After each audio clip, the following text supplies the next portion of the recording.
What's going on? Welcome in the Matt Bernier Show here on DRF TV, live.drf.com, livestream.com, the Daily Racing Forum's Twitter handle, that is at DRF Inside Post, as well as the Daily Racing Forum's Facebook page. My name is Matt Bernier. Today is Friday, November the 10th. It's the day before Veterans Day, so a tip of the cap to all the vets out there. As you can see, if you're new to this thing, you have no idea that this looks any different. If you've been paying attention all along, you can see that obviously things look a little bit different here, and bear with me because we're working through this now. This is the unveiling of, we have some new graphics, and then also kind of the unveiling of what's to come next week. We're going to have the recap show coming up. That'll be on Tuesday afternoon following the DRF Players podcast, and get used to it because this is going to be a little bit of a loop here on Fridays. It'll be the DRF Players podcast that leads into this show, the Matt Bernier Show, and then we lead in to this week's edition of Out of the Gate. So some new graphics, some new kind of flavors and twists, and we figured no better time to roll it out than after the Breeders' Cup. Speaking of the Breeders' Cup, well, before we get to the Breeders' Cup, if you check this thing out podcast, you've got YouTube, SoundCloud, iTunes, video.drf.com, as well as, again, all those other ways for you to check this thing out as we go about it live.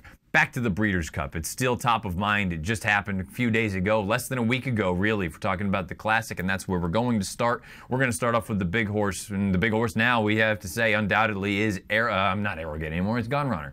Gunrunner is the horse now that everyone has to go out there and look at and say, he is simply the best horse that we have in training as far as the dirt is concerned, even for that matter for turf.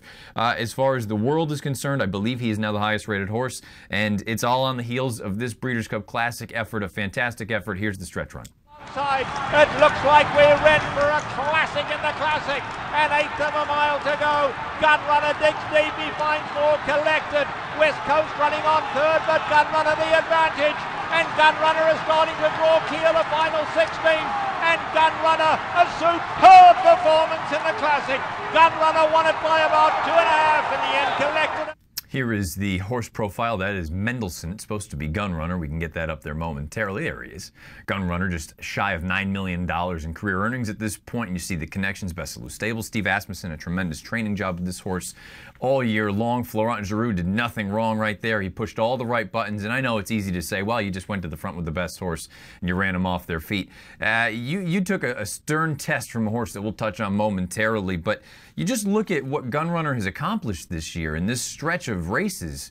He won the Stephen Foster after running in the Dubai World Cup, running valiantly in the Dubai World Cup to finish second behind Arrogate, who, again, we'll touch on him momentarily as well. He wins the Foster when he comes back here. Then he goes up to Saratoga and wins the two biggest races of the Saratoga meeting for older horses, the Whitney and obviously the Woodward. And then, again, that is all part of the plan for Asmussen and company. You wait a little bit, give him a little bit of time, get him into Southern California, get acclimated to things, whether it's at Santa Anita or at Del Mar, and then go out there and be able to put forth a performance like that for what it's worth. For those of you that are into the speed figures, from a buyer standpoint, I believe it was a 117. From a Timeform US rating, Craig Milkowski, the chief figure maker, is the fastest Breeders' Cup Classic ever. Now, these figures have been out for just a few years, under 10 years, I believe. So he earned a 140. Timeform US rating, so obviously a giant performance. This is on the heels of the 142 that he earned in the Woodward. I don't think it's crazy to say that he's become one of the best horses we've seen over the past few years. Now, where he stacks up in the grand scheme of things, that is for you to decide, and it's your opinion, and I think it's going to be a nice little way to segue into the next horse that we'll talk about, Arrogate. But for what it's worth, Gunrunner, he's going to have one more start. It's going to be in the Pegasus World Cup down at Gulfstream. He looks like he's going to be very, very tough in there, no matter who shows up. It sounds like maybe you'll get a Forever Unbridled, who was the Distaff winner. Maybe you get a couple other interesting horses that show up somewhere along the way, but he's going to be a heavy, heavy favorite in there. And then after that, he's going to go off and stand for a fee of $70,000. We have to talk about Arrogate. Arrogate was the beaten favorite in the Breeders' Cup Classic, and he really did no running whatsoever. And I've been very bullish on this horse as far as where I think he stacks up as far as the all-timers are concerned. The big problem is this three-race losing streak at the end of his career, no matter how you want to chop it up, what you think of the horse, for better or for worse, it certainly does affect his overall legacy. You can't deny that. It's just one of those things where I maintain his best, to me, was better than anyone else's best, and I brought it up. I sent Jonathan Kinchin and Peter Thomas Fornatel, the hosts of the DRF Players podcast, on Tuesday, because that's what I listen to on my day off when I'm not in the office. I texted them, and I'm going to use it right now. To me, Arrogate is basically Tiger Woods without all the personal issues, but his best is better than anyone else's best that I've seen in basically as long as I've been involved in the game, and I know it's not nearly as long as some of the other folks that have been listening to this show or have been just involved in racing, period. His best is better than anyone else's best that I've seen, and to me that's very similar to what we're going to end up ultimately looking at with Tiger Woods, where Tiger Woods, his best was better than anyone else's best, including Jack Nicklaus, including Arnold Palmer, or any of these other guys. But the problem is, the way things finished, I don't know that you can go as far as to say he's the best you've ever seen or he's the best of the past X amount of years. And this is coming from someone that had basically just said, I thought he was the bee's knees and I thought he was just better than everyone else. But I also don't want this to totally diminish or draw a line through everything else that he had accomplished. I mean, we saw some unbelievable efforts, and I maintain the best race I've ever seen, and I venture to say probably the best race I'll ever see is his Dubai World Cup from earlier this year. We're going to take a look at that right now. Oh, we don't have that. Okay. Well, the idea is, look, it's one of those things. Everyone saw the Dubai World Cup where he missed the break early on. He came on with that big run, and he ran down Gunrunner, and we know what Gunrunner has turned into at this point. It's just one of those things where maybe he just saw red that day, Arrowgate, and he's never able to replicate what we saw ever again, just simply because the tank, he didn't just empty the tank, he left the tank on the racetrack out in Dubai. To me, it's still the best race I've ever seen, and again, you've seen it all at this point. You can go on YouTube or any other channel to find out what we're talking about here. But again, hate to say it, it does diminish his career slightly. His overall legacy, Arrowgates, with this 3-race losing streak, all of them happen to be at Del Mar. Another story for another time. But to me, Arrowgate is basically Tiger Woods, where his best, better than anyone else's best, but I can't say he's the greatest of all time. Can't say he's the GOAT, just based on the way that things have finished for him. Well, let's move on to Collected. We just saw Collected run second in the Breeders' Cup Classic. He ran fantastic. I have no issues with the way that he ran. I picked him in that race, and I thought on the far turn he had collared Gunrunner and was going to go on by. We knew that Del Mar was his friend. We knew 10 Furlongs was his friend. We knew all sorts of different things. The problem is, it makes me wonder a little bit.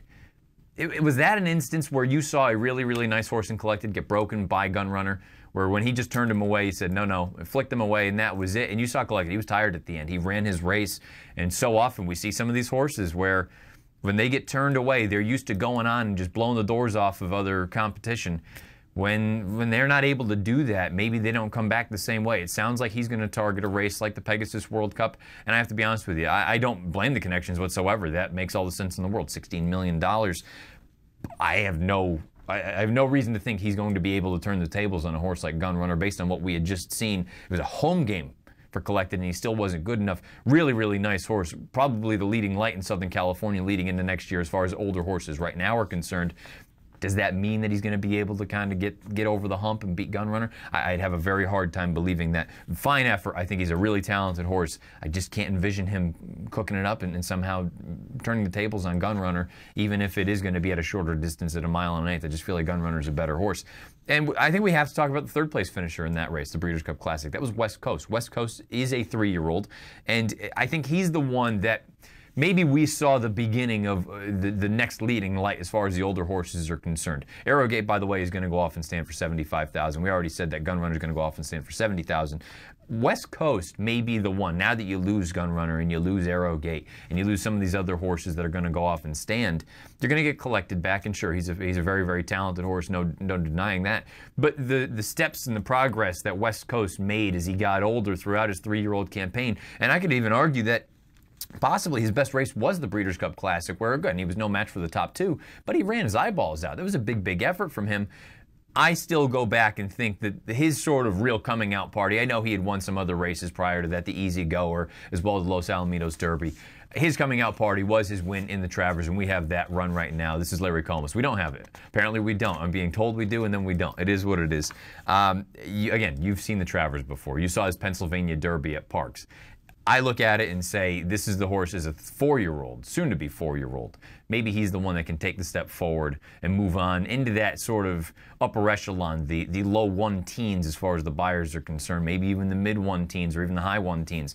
From what I saw with the way that Gunrunner progressed from 3 years old on to 4, moving in from those low 100 buyers toward the end, and then I know in the Clark here in that 110, but then you saw he's just taken that next step here as a 4-year-old into the 115s and the high 1-teens.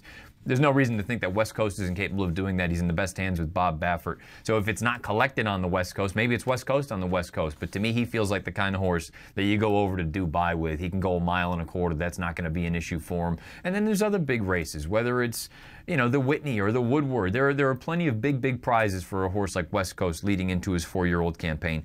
He ran credibly. He continues to improve. I think he's going to be probably one of the horses to beat as far as the older ones are concerned leading into 2018.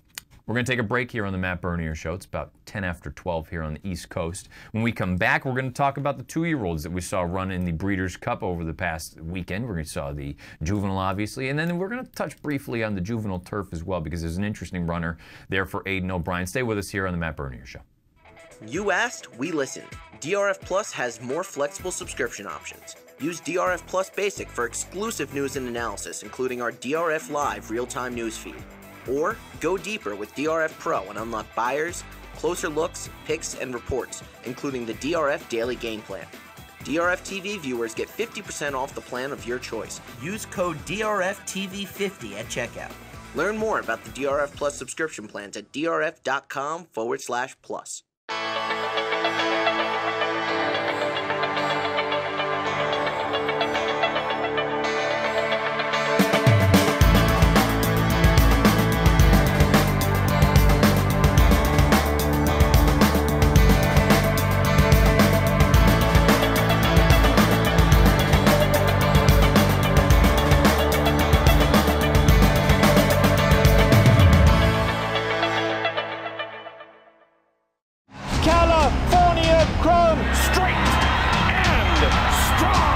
Absolutely sensational! California Chrome. Away to the Kentucky Derby. California Chrome wins impressively. He's gone into overdrive. California Chrome wins the Dubai World Cup. One of the greatest performances you'll ever see. Chrome turns to gold. Ladies and gentlemen of Cincinnati, clear your dance cards, because this is an invitation from Jack. Jack says the best business to get into is monkey business. Jack says once in a lifetime can happen every night. Damn the torpedoes and tomorrow morning. Prepare to live it up, live it loud, and relive it all over late night chili three-way. Because Cincinnati, this is really happening.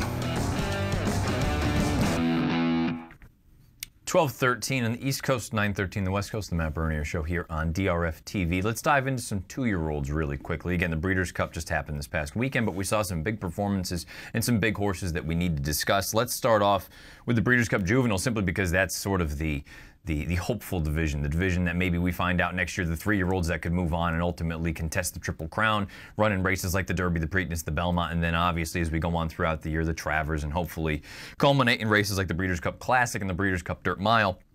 Let's first things first, let's just go back and take a look at the race itself. This is the Breeders' Cup Juvenile. Trying to make headway. Voldoro's got to pick it up. He's in with a winning shot, but got to do a little better.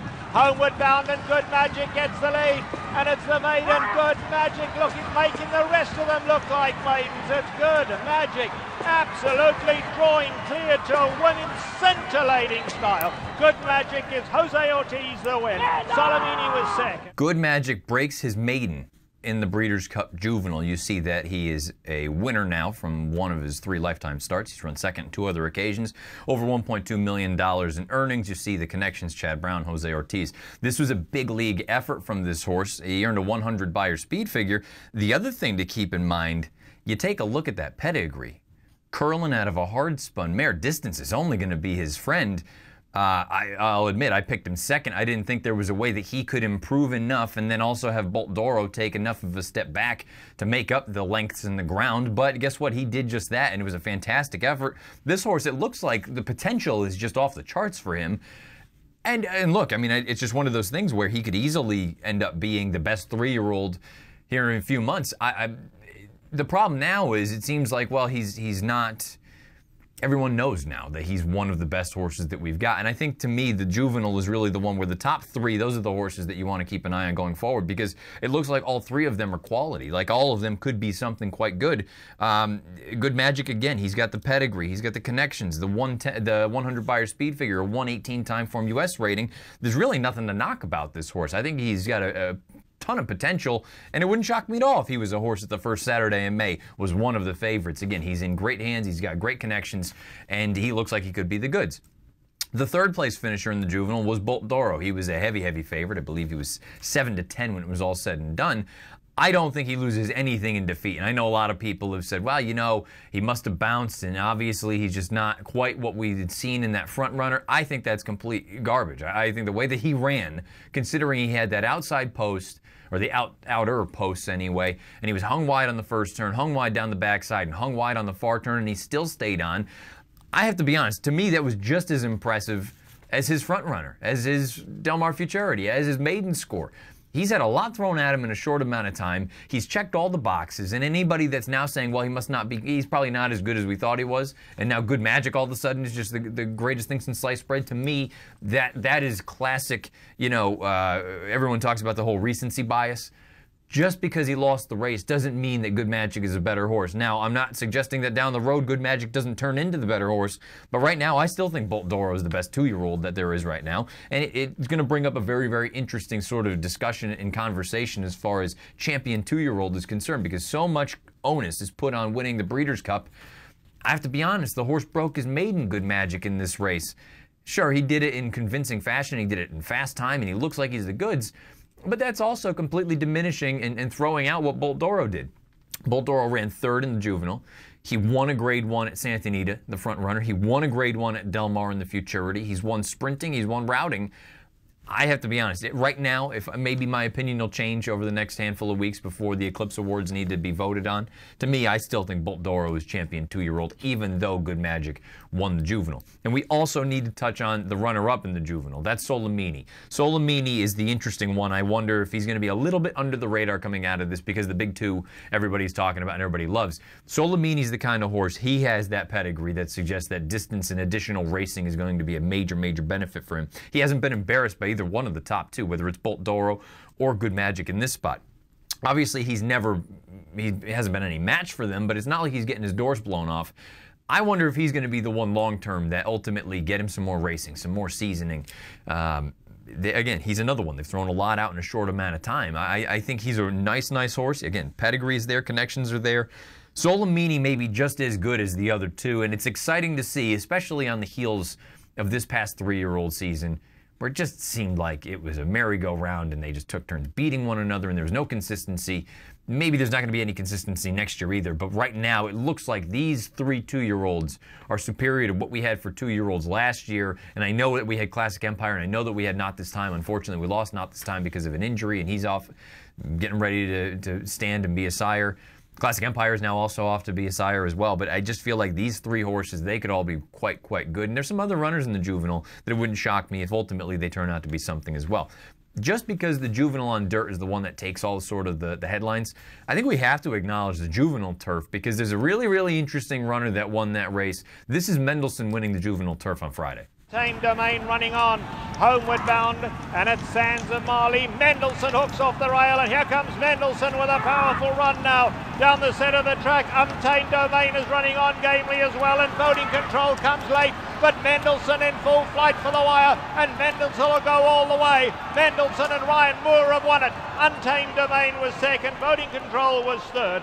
Beautiful trip, beautiful ride. Mendelssohn gets the job done in the Juvenile turf. Now, as you can take a look and see the connections. Okay, you see Aidan O'Brien, you see Ryan Moore, you see the ownership group. Take a look at the pedigree. Scat Daddy, this horse is a half to beholder.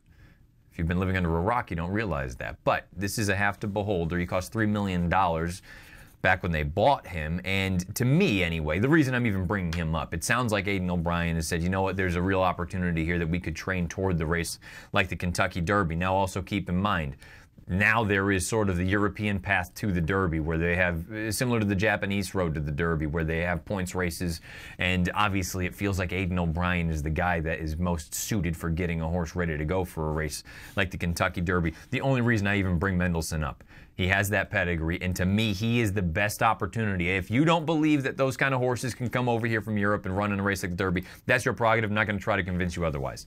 To me, Mendelssohn at least represents, I know we got a long way to go, he at least represents the best possibility for Aidan O'Brien to come over here with a true dirt horse, potentially a true dirt horse, and have a chance to win a race like the Kentucky Derby. For him, maybe it's going to be a tough year because we just talked about those big three that ran in the juvenile, but Mendelssohn is one just to keep an eye on. Keep him on the radar. I'm not saying you got to love him.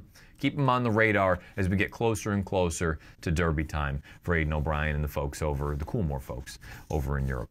We're going to take a break here on the Matt Bernier Show. When we come back, let's dive into some handicapping. 3 races coming up this weekend. We'll also dive into the NFL trifecta for week number 10. Stay with us, the Matt Bernier Show. You asked, we listened. DRF Plus has more flexible subscription options. Use DRF Plus Basic for exclusive news and analysis, including our DRF Live real-time news feed. Or go deeper with DRF Pro and unlock buyers, closer looks, picks, and reports, including the DRF Daily Game Plan. DRF TV viewers get 50% off the plan of your choice. Use code DRFTV50 at checkout. Learn more about the DRF Plus subscription plans at drf.com/plus.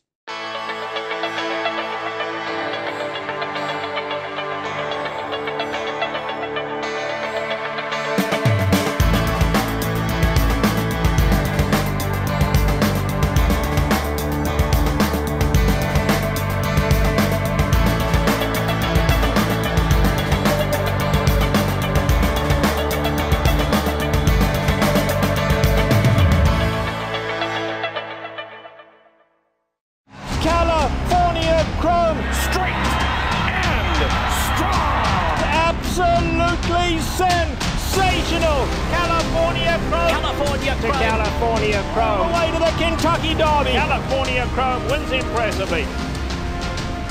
He's gone into overdrive. California Chrome wins the Dubai World Cup. One of the greatest performances you'll ever see. Chrome turns to gold. Ladies and gentlemen of Cincinnati, clear your dance cards, because this is an invitation from Jack. Jack says the best business to get into is monkey business. Jack says once in a lifetime can happen every night. Damn the torpedoes and tomorrow morning. Prepare to live it up, live it loud, and relive it all over late night chilly three-way. Because Cincinnati, this is really happening. 12:23 on the East, 9:23 the West, the Matt Bernier Show, DRF TV. Let's dive into it, some handicapping. Let's get down to it. Kind of a quiet week. Let's call it the Breeders' Cup hangover, if you will, where, you know, you got so used to looking at giant races, and now it's a little bit of a... But there's some good racing all around the country, and we've got 3 different races, 3 different tracks. Let's start off up here in New York, the Red Smith Handicap. Let's take a look at that field if we could. Again, if you're new to this thing, on the far right side, those are my odds, a value line, not a morning line. Right in post position order, the 1 St. Louis, 24-1. Money multiplier, 5-1. Get Jet, 6-1.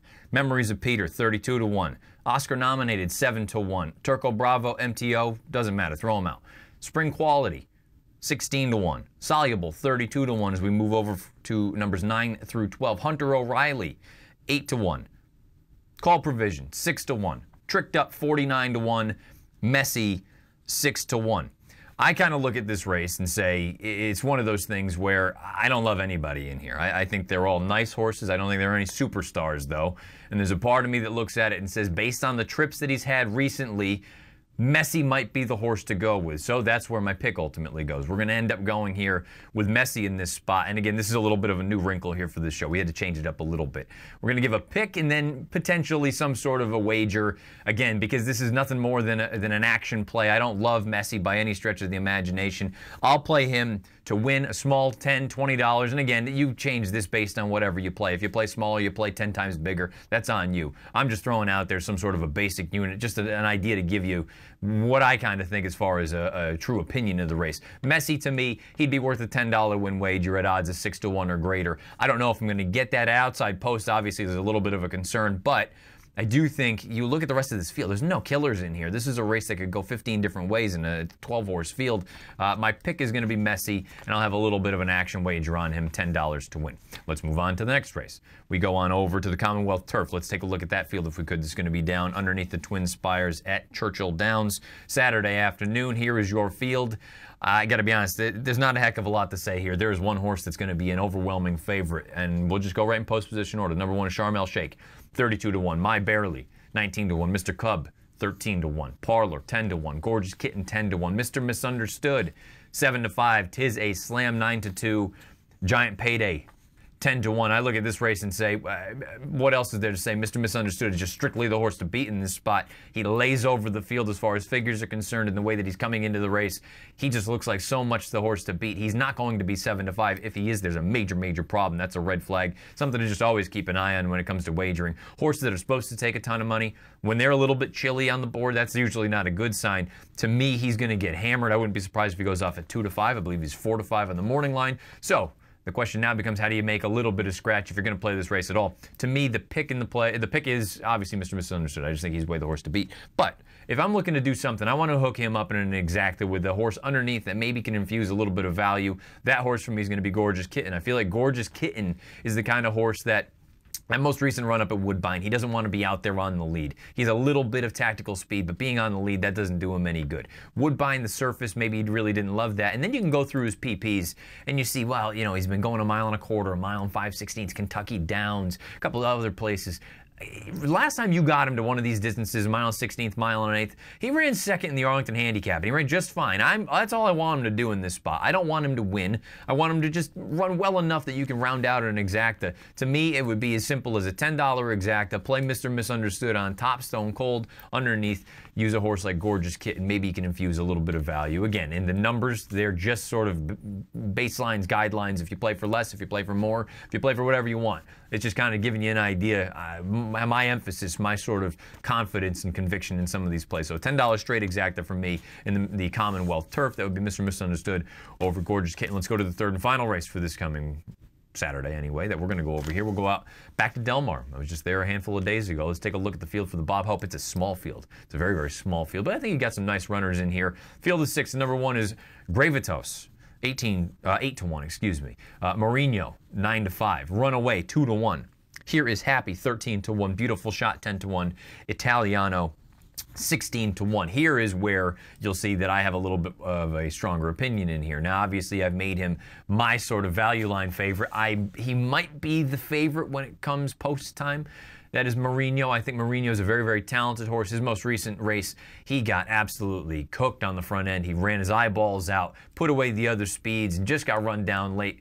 I think he's a really, really talented horse. The buyer regression, that doesn't bother me too much. I think he could easily get back to a better sort of race here in this spot. There's a real scenario. If Italiano doesn't go with him and keep him honest, or Runaway isn't used early, Mourinho could be loose as he wants on the front end, taking the blinkers off. Positive move for Bob Baffert. That leads us to the play. To me, I look at this and say, generally speaking, and I know because I track all of my numbers, the shorter the odds that you give a horse, the more likely they are to win. And obviously, that's why favorites, the public is the smartest handicapper in the world as a whole. And again, it's just one of those things. More minds generally is better. Groupthink better than just one individual person.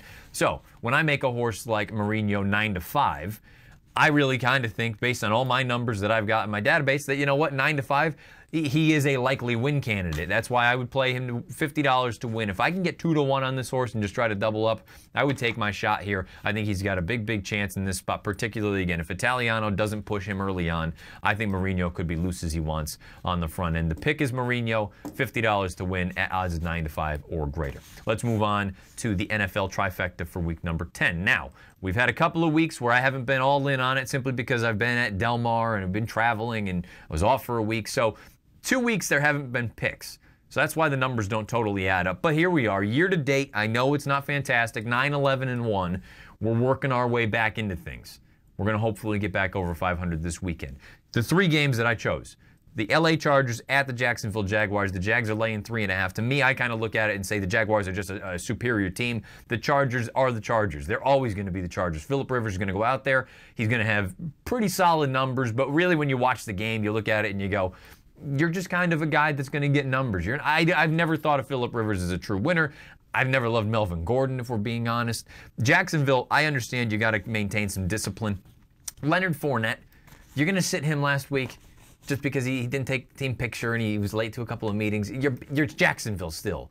Your best player is Leonard Fournette. He's one of the best running backs in the league. You get him back. You're winning in spite of Blake Bortles. And I know I had some people past few weeks try to sell me on. I believe Craig was even one of the folks, producer Craig in the back, trying to sell me that Bortles. He's not terrible. Blake Bortles is terrible. Blake Bortles is really, really bad. If they had a suitable quarterback, I'd look at them and say they're a legitimate threat to win that division in the South and then possibly win a game in the playoffs. I don't think they're there just yet. I think they do need a new quarterback.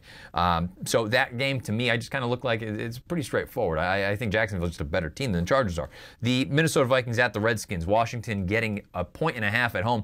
Look, big win for them on the road last weekend in Seattle. I think they've got a giant opportunity here. I know the Vikings are 6-2. There's a part of me that thinks it's still a little bit of smoke and mirrors. You look and see you're out Dalvin Cook. Now Sam Bradford is 100% out. I wonder if it's a matter of time. Case Keenum, I understand. Teddy Bridgewater, wouldn't be surprised at all if we see him, maybe not this week, but over the next 2 or 3 weeks, simply because I think he's just a more talented player. Now, we'll find out. He had a horrific knee injury, but he's finally back into the swing of things. Jerick McKinnon, how long does that really stand? We know what he is at this point. I think Washington, again, I feel like I've picked them a number of times out of these 18 or 19 picks that I've made so far. I think Washington is still an underrated team. They may not be able to get out of the East simply because you've got, obviously, the Eagles and you've got the Cowboys who are putting things together. But I think Washington is a legitimate threat in that division, at least to get into the playoffs as a wild card. I don't think they can win. Obviously, the Eagles, I believe, at this point are 8-1 or 9-1. But I think Washington is still a good team. Minnesota, fine, but I think Washington's probably a little bit better. And then the last game we'll talk about, Cowboys on the road, +3 at the Falcons. I said at the beginning of the year on this show, you can rewind all the tapes. I said I thought the Falcons were going to take a serious step back. So far, they have. I believe they're 4-4 on the year, and their recent games, they've looked like complete dog you-know-what. I don't know. Maybe getting back home, having a big marquee game on Sunday afternoon is going to be the thing that kind of does the trick to get them back into the swing of things. To me, the Cowboys are finally hitting their stride, and I know that Zeke is going to be out now. It doesn't matter. With that team, with that offensive line, Dak is putting it all together. I know Dez is a little bit banged up, but he's still obviously one of the top, let's just say, 10 to 15 wide receivers in the league. Jason Witten is still shockingly putting up numbers. He feels like he's 100 years old. That defense is okay. I think the Cowboys are a legitimate sort of team where if they can get into the postseason, again, they're not going to win the division. I'd be surprised if they won the division. They're 2 games behind Philadelphia at this point. I think that they're a team that could be a little bit of an upsetter once we get into the postseason, especially if Zeke is out for the next 6 weeks and then he's back in time for the playoffs. Obviously, the Cowboys are interesting. So, pick time. Here we go. Right down in order. I've kind of already tipped my hand a little bit, and this is going to be how it goes. Chargers at the Jaguars. Jaguars are home, laying 3.5. I will lay the points. That's fine. Vikings at the Redskins. Redskins catching 1.5 points at home. I always love a home dog. Give me the Redskins. And then the Cowboys on the road at the Atlanta Falcons. They are getting 3 points. Give me the 3 points with the Dallas Cowboys. So Jaguars -3.5. Redskins +1.5. Dallas Cowboys +3. That's going to do it here. It's 12:33, so we're a little bit over on time here. But again, thank you for bearing with us as we go through this whole new sort of look and the new flow to the show. Be prepared. Tuesday next week, there will be a recap show, and the recap show is basically doing away with the weekend wrap videos. We'll incorporate all that. We'll see how these picks went as well, and we'll also show you some of the fastest horses over this past weekend. 2-year-olds, 3-year-olds, older horses, doesn't matter. We'll just give you a little bit of a recap for the whole weekend and see what happens. If you've been watching live.drf.com, livestream.com, Twitter and Facebook. That would be the Daily Racing Form Twitter handle at DRF Inside Post, as well as the DRF Facebook page. Thank you for doing so. If you listen to this podcast, which I know many of you do, particularly on YouTube, thank you. YouTube, SoundCloud, iTunes, video.drf.com. Get used to these big blocks. You're going to have the DRF Players podcast. Our boys, Kinchin and Fornatel, they'll lead in starting at 11. We'll do this thing at 12, and then after the show is over, we lead into the latest edition of Out of the Gate. And without further ado, let's get into Out of the Gate. Thank you again for watching. Best of luck, whatever you're playing, wherever you're playing, however you're playing. We'll talk to you again on Tuesday with the Matt Bernier Show with the recap. Here's Out of the Gate.